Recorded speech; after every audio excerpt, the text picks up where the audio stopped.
Dimanche 4 mai 2025. Alors, selon vous, champagne ou eau? Apparemment, beaucoup de nos dirigeants, beaucoup de nos responsables politiques, beaucoup de nos politiciens, etc. Ils ont fait leur choix. Donc, pour eux, c'est champagne, caviar, vie de luxe. Et pour le peuple, c'est hôpitaux sous-équipés, voire pas équipés du tout. Problème d'électricité, problème d'eau. En parlant d'électricité, il y a de cela quelques jours, je crois, ou une semaine, hein, quelque chose comme ça. Il y avait une giga panne d'électricité dans la péninsule ibérique. Donc c'est les pays Espagne et Portugal. Ça a fait la une des journaux. Ils ont été coupés pendant à peu près quelques heures.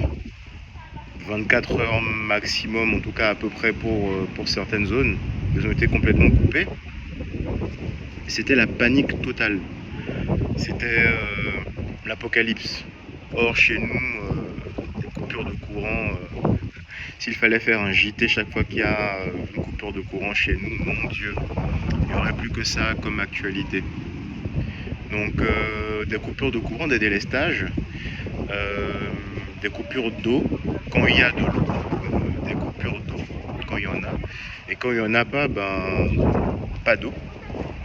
Donc nous on boit du champagne, hein, et on mange du caviar, mais vous, il n'y a pas d'eau, on ne vous donne pas d'eau. Voilà. Ou débrouillez-vous, allez au Marigot, allez à la lagune, je sais pas, démerdez-vous. Donc voilà un peu ce à quoi on a droit, encore en 2025. Pendant que dans d'autres pays du monde, on parle d'intelligence artificielle, de voitures connectées, de voitures autonomes du moins. IA, voitures autonomes, crypto-monnaie, envoyer des gens sur la Lune, sur Mars, tout ça. Ben nous on est encore dans des trucs comme ça. Parce que le champagne est tellement bon, le caviar est tellement délicieux que ah non, même s'il faut que 10 personnes en profitent et que 100 personnes, 1 million de personnes, 10 millions de personnes restent affamées, il n'y a pas de souci.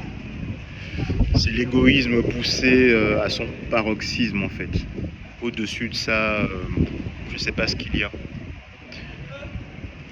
C'est préoccupant.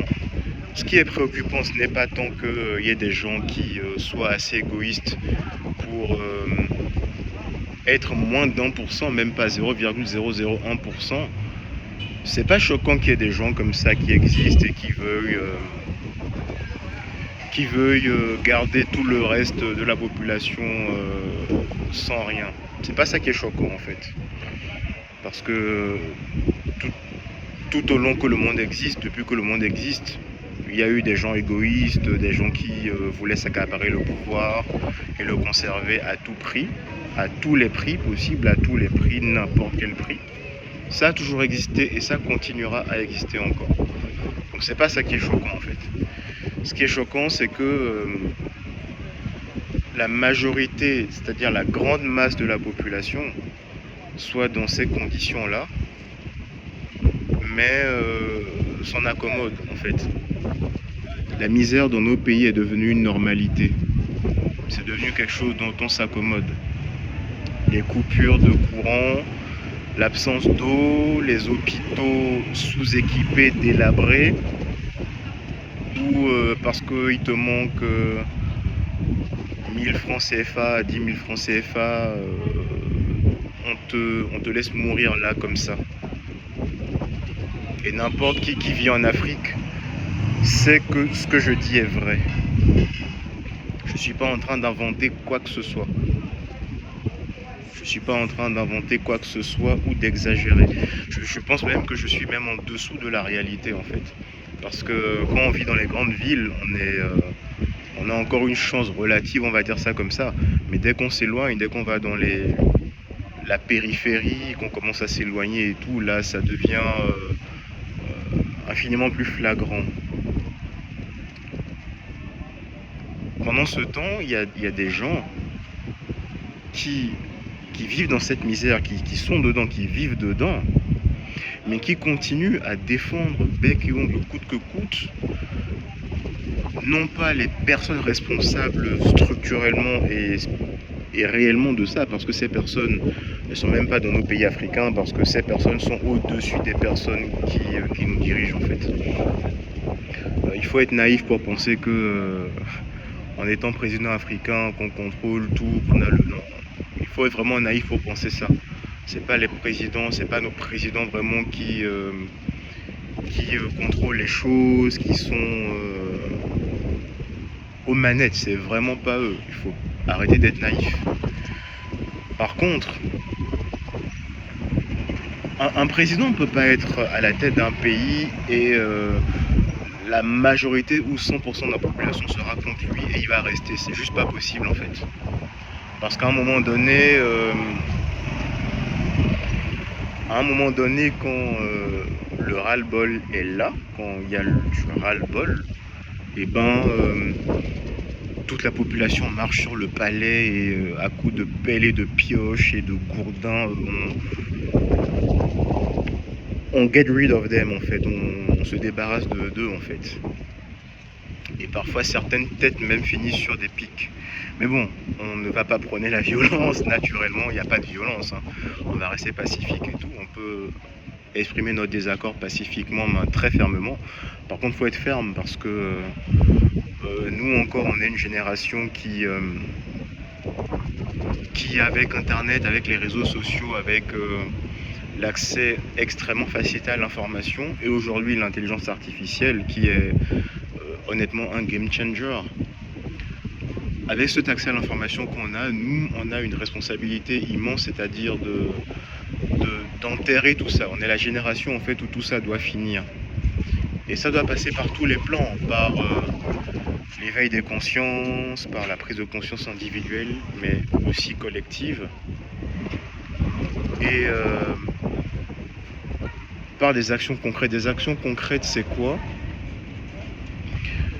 C'est faire le maximum, vraiment faire passer le mot auprès des jeunes pour que nos enfants et nous n'aient pas à subir, à rentrer dans ces choses-là, à subir ça. Parce que nous, on va partir, on n'est pas éternel. Hein. Et nos grands-parents n'étaient pas éternels, ils sont partis. Nous allons partir aussi. Mais on doit armer nos enfants, on doit armer la population pour qu'elle soit en mesure d'identifier le mal là où il est. Le mal, en fait, il est insidieux, il se cache, il est malin, il est sournois. Et pour lui, compte simplement le résultat, c'est-à-dire asservir le maximum de personnes. Mais c'est sans compter que, au bout d'un moment, les gens sont fatigués parce que quand vous êtes dans des pays où il n'y a pas de sécurité sociale digne de ce nom, où il n'y a pas de protection, il n'y a rien, et que vous mourrez pour des sommes aussi ridicules qu'1 euro, voilà. À un moment donné, soit vous acceptez que vous allez vous mourrez et puis voilà, soit vous vous révoltez, et quand vous vous révoltez là par contre en face ça rigole moins. C'est ce qui va finir par arriver, ça c'est une certitude. C'est ce qui va finir par arriver, c'est une certitude. La question maintenant est de savoir dans combien de temps et sous quelle forme. Combien de temps et sous quelle forme.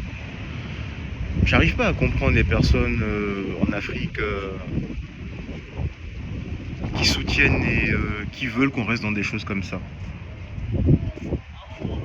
Juste parce qu'elles prennent un billet par-ci, un billet par-là, ou mais elles-mêmes dans des conditions extrêmement difficiles parce que elles-mêmes, au fait, elles sont dans ces pays et elles n'ont pas accès elles-mêmes aux soins. C'est-à-dire que si des parents à eux tombent malades ou s'il y a des problèmes, juste parce que le champagne coule à flot pour un tout petit nombre, merci. si le champagne coule à flot pour un petit nombre et que le reste n'a pas d'eau, eux-mêmes ils vont souffrir en fait, et ils en souffrent. Mais ils acceptent de souffrir juste parce que eux, temporairement, pour eux, ils ont un petit billet aujourd'hui et voilà, ils ont leur pain quotidien. Je pense que ces choses doivent vraiment prendre fin, doivent cesser, et on va faire cesser ces choses. On va faire cesser ces choses, quel qu'en soit le prix, parce que, comme je le disais dans la vidéo précédente, on est ici sur terre de passage. On va partir. La vraie vie n'est pas cette illusion qu'on appelle vie terrestre, physique. Non, ça c'est pas la vraie vie en fait.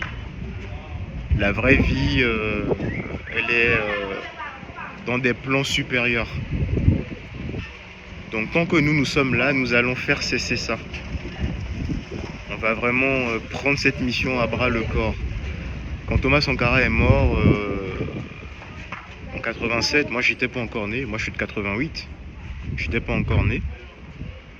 Mais j'ai la chance aujourd'hui de faire partie d'une génération où on a pris suffisamment conscience pour comprendre les erreurs qui ont été faites par nos grands-parents, nos parents, nos aïeux. Paix à leur âme, ils ont vraiment fait ce qu'ils ont pu. Il n'y avait pas internet à leur époque et le monde n'était pas ce qu'il est. Mais aujourd'hui, croyez-moi, on va prendre ce combat à bras le corps.